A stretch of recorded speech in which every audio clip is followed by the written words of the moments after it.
भंडार। हम पढ़ेंगे शब्दों के बारे में। सबसे पहले पढ़ेंगे हम तत्सम और तद्भव। संस्कृत के वे शब्द जो हिंदी में ज्यों के त्यों प्रयुक्त होते हैं, मतलब संस्कृत के उन शब्दों को हम बदलते नहीं हैं, तो उन्हें क्या कहते हैं बेटा? तत्सम शब्द। संस्कृत के वे शब्द जो बोलते बोलते घिस गए हैं, सरल हो गए हैं, बदल गए हैं, उन्हें कहते हैं तद्भव शब्द। आइए पढ़ते हैं तत्सम और तद्भव। उलूक उल्लू, कपोत कबूतर, काक कौवा, कोकिला कोयल, मयूर मोर, वानर बंदर, कदली केला, घृत घी, शाक सब्जी। ये सब क्या है? संस्कृत से लिए हुए शब्द हैं और ये शब्द उनमें हमने अपनी हिंदी के रूप में बदल दिए हैं। गो गाय, सर सांप, माता माँ, भ्राता भाई, पितृ पिता, भगिनी बहन, दुग्ध दूध, क्षीर खीर, मिष्ठान मीठा, आम्र आम, छत्र छतरी, स्वर्ण सोना, नृत्य नाच, अक्षी आंख, कर्ण कान, चणक चना, दधी दही, वृक्ष पेड़। तो इस तरीके से हमने देखा कि संस्कृत के शब्द कैसे हैं और वो घिसकर हमारे शब्दों में सरल कैसे बन गए हैं। अब हम पढ़ेंगे वाक्यांशों के लिए एक शब्द। जब हम बहुत सारे शब्द ना बोलकर एक शब्द में बता देते हैं तो उसे वाक्यांशों के लिए एक शब्द कहते हैं। दीनू पौधे सींचता है। दीनू कौन है? माली। माली एक शब्द हो गया। माली पौधों की देखभाल करता है, माली पौधे सींचता है, तो माली कौन है? जो पेड़ों की देखभाल करता है। नेहा का स्वास्थ्य अच्छा है, तो नेहा कौन है? स्वास्थ्यवान। ऊपर लिखे वाक्यों में रंगीन शब्द अनेक शब्दों के साथ प्रयुक्त हुए हैं। इनसे वाक्य सुंदर व सरल बन जाते हैं। ऐसे शब्द जो वाक्यांशों के बदले प्रयोग किए जा सकते हैं उन्हें वाक्यांशों के लिए एक शब्द से जाना जाता है। जब हम बहुत सारे सेंटेंस ना बोल के उस व्यक्ति को एक शब्द से डिफाइन कर देते हैं उसे हम कहते हैं वाक्यांशों के लिए एक शब्द। जैसे जो खेती करता है कौन है? किसान। जो डरता हो डरपोक। जो जिसको समझना हो नासमझ। जो कभी न मरे अमर। जिसके पास बल हो बलवान। जो मिठाई बेचता हो हलवाई। जो गाना गाता हो गायक। जो काम से जी चुराए कामचोर। जिसका भाग्य बहुत अच्छा हो भाग्यवान। जो दुकान चलाता हो दुकानदार। इसमें से कुछ वर्ड ऐसे भी होंगे जो आपने रेगुलर लाइफ में सुने भी होंगे। सदा सत्य बोलने वाला सत्यवादी। आज्ञा का पालन करने वाला आज्ञाकारी। दूसरों की भलाई करने वाला परोपकारी। कविता लिखने वाला कवि। हृदय जिसके हृदय में दया हो दयालु। जो परिश्रम करता हो परिश्रमी। जिसे देखकर डर लगे डरावना। छात्रों को पढ़ाने वाला शिक्षक। बहुत बोलने वाला वाचाल। नीचे लिखा हुआ निम्नलिखित। ये तो आप अपनी बुक्स में भी बहुत बार देखते होंगे, पढ़ते होंगे ये शब्द। जो सरल हो सुगम। मूर्ति बनाने वाला मूर्तिकार। थोड़ा बोलने वाला अल्पभाषी। जल में रहने वाला जलचर। जहां पढ़ने जाते हैं पाठशाला। तो किस तरीके से आपने देखा कि एक शब्द से हमने वाक्यांशों का इस्तेमाल किया। जिसके माता पिता ना हो अनाथ। जहां बंदियों को रखा जाता हो कारावास। थर्ड कैटेगरी में हम पढ़ेंगे पर्यायवाची शब्द। जिनके अर्थ एक होते हैं, शब्द अनेक होते हैं। एक ही अर्थ का बोध कराने वाले शब्दों को हम क्या कहते हैं बेटा? पर्यायवाची शब्द कहते हैं। जैसे घर, घर को हम भवन भी कह सकते हैं, निकेतन भी कह सकते हैं, गृह भी कह सकते हैं। आंख, आंख को हम अग्नि भी कह सकते हैं, पावक और ज्वाला भी कह सकते हैं। कमल को जलज, पंकज, नीरज। आंख को नयन, चक्षु, लोचन। ऊपर प्रत्येक चित्र के नीचे सभी शब्द समान अर्थ रखते हैं। समान अर्थ रखने वाले ऐसे शब्द समानार्थी या पर्यायवाची शब्द कहलाते हैं। दिए गए इन पर्यायवाची शब्दों को ध्यानपूर्वक पढ़िए और समझिए। माता, माँ, जननी, अम्बा, अंबिका। मनुष्य को क्या क्या कह सकते हैं? नर, आदमी, इंसान, मानव। वृक्ष को क्या कहेंगे हम लोग? पेड़, विटप, तरु, पादप। रात को क्या क्या कह सकते हैं? रात्रि, रजनी, निशा। प्रकाश को ज्योति, उजाला, रोशनी। मित्र को क्या कह सकते हैं हम लोग? दोस्त, सखा, साथी। बाग को बगीचा, उपवन, फुलवाड़ी। ईश्वर को प्रभु, हरि, भगवान, ईश। दिन को दिवस, वार, दिवा। देह को तन, शरीर, काया, बदन। सांप को सर, भुजंग, नाग। कपड़े को वस्त्र, चीर, अंबर, परिधान। हमें दुख होता है तो दुख को हम क्या क्या कह सकते हैं? कष्ट, पीड़ा, क्लेश।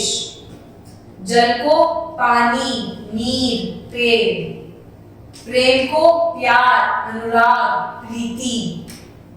पुत्र को बेटा, वत्स, सुत, तनु। पुत्री को तनुजा, बेटी, सुता। हवा को पवन, समीर, अनिल, वायु। नारी को महिला, स्त्री, अबला। पक्षी को खग, पक्षी, विहग। हाथी को हस्ती, गज, मातंग, दंती। आकाश का पर्यायवाची क्या होगा बेटा? गगन, अंबर, नभ, आसमान। बादल का जलधर, नीरद, घन, मेघ।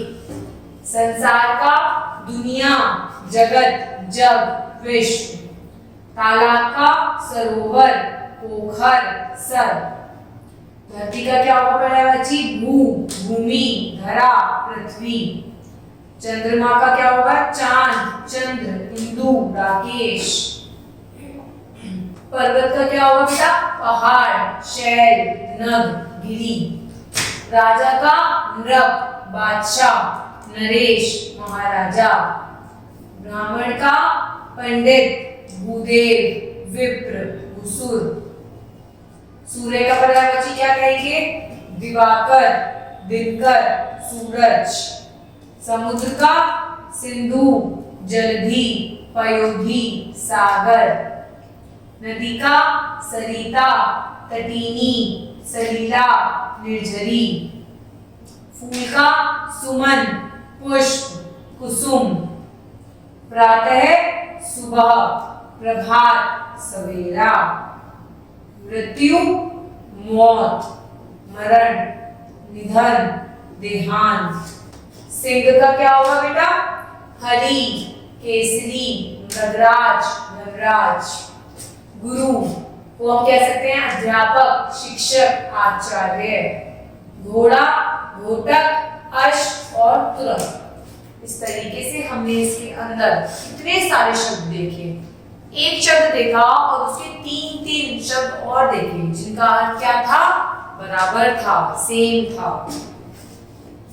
अब हम पढ़ेंगे विलोम शब्दों के बारे में। जो शब्द एक दूसरे से उल्टा अर्थ रखते हैं ऐसे शब्दों को हम विलोम या विपरीत अर्थी शब्द कहते हैं। जैसे रात हो गई है तो रात का अर्थ क्या होगा? दिन। दानी, कोई दान करता है तो दूसरा क्या होगा? वो कंजूस होगा।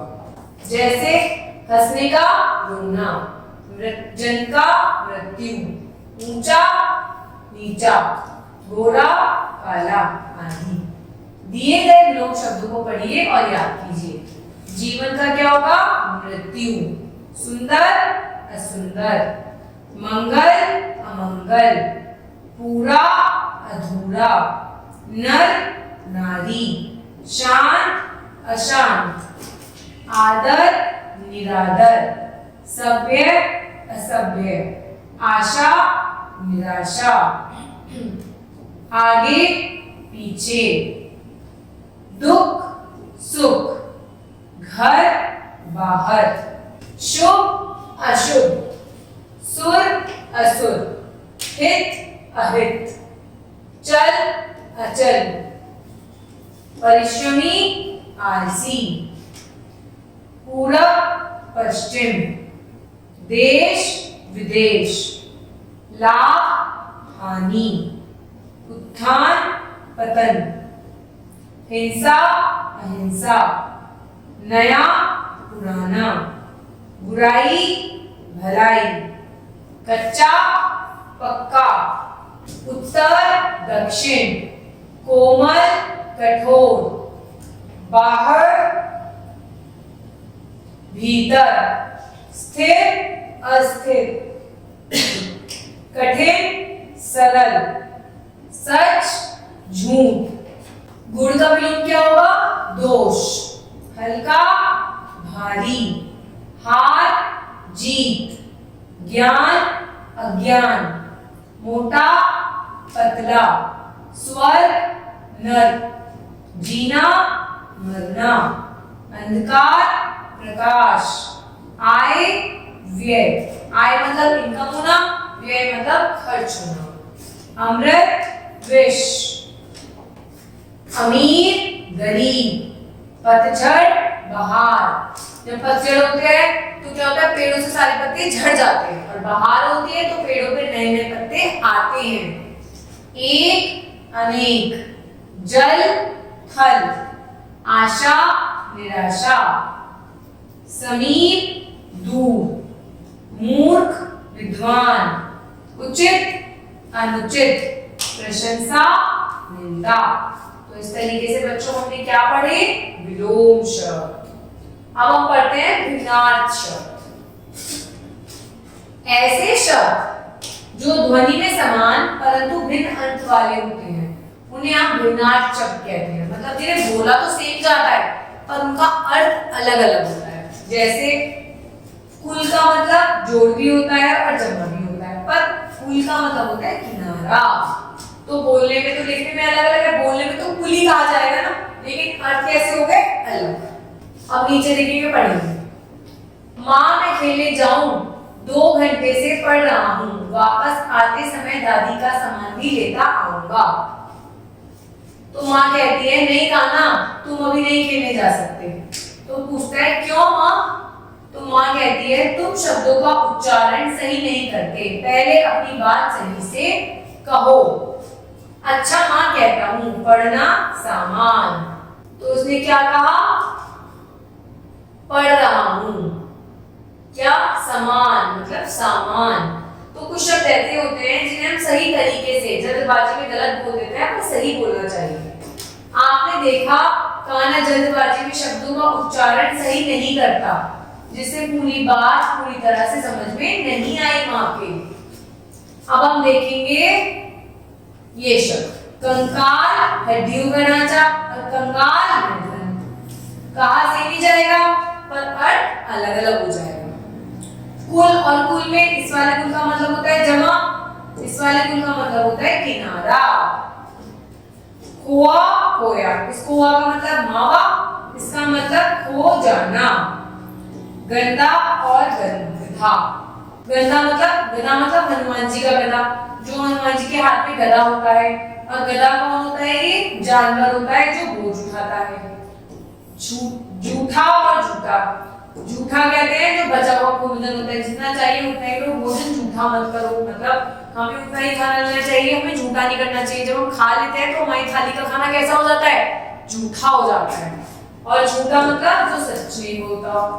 झूठे बच्चे से कोई मित्रता नहीं करता। पूछ और पूछ, इस पूछ का मतलब होता है पूछना, जानना। उससे तुम भी पूछ लेना, और पूछ का मतलब होता है तुम। गिलहरी की पूंछ जाल में फंस गई। तो इस तरीके से ऐसे अनेक शब्द होते हैं जो बोलने में सेम लगते हैं पर उनके अर्थ अलग अलग होते हैं, जिन्हें कहते हैं भिन्न भिन्न अर्थ वाले शब्द। Thank you.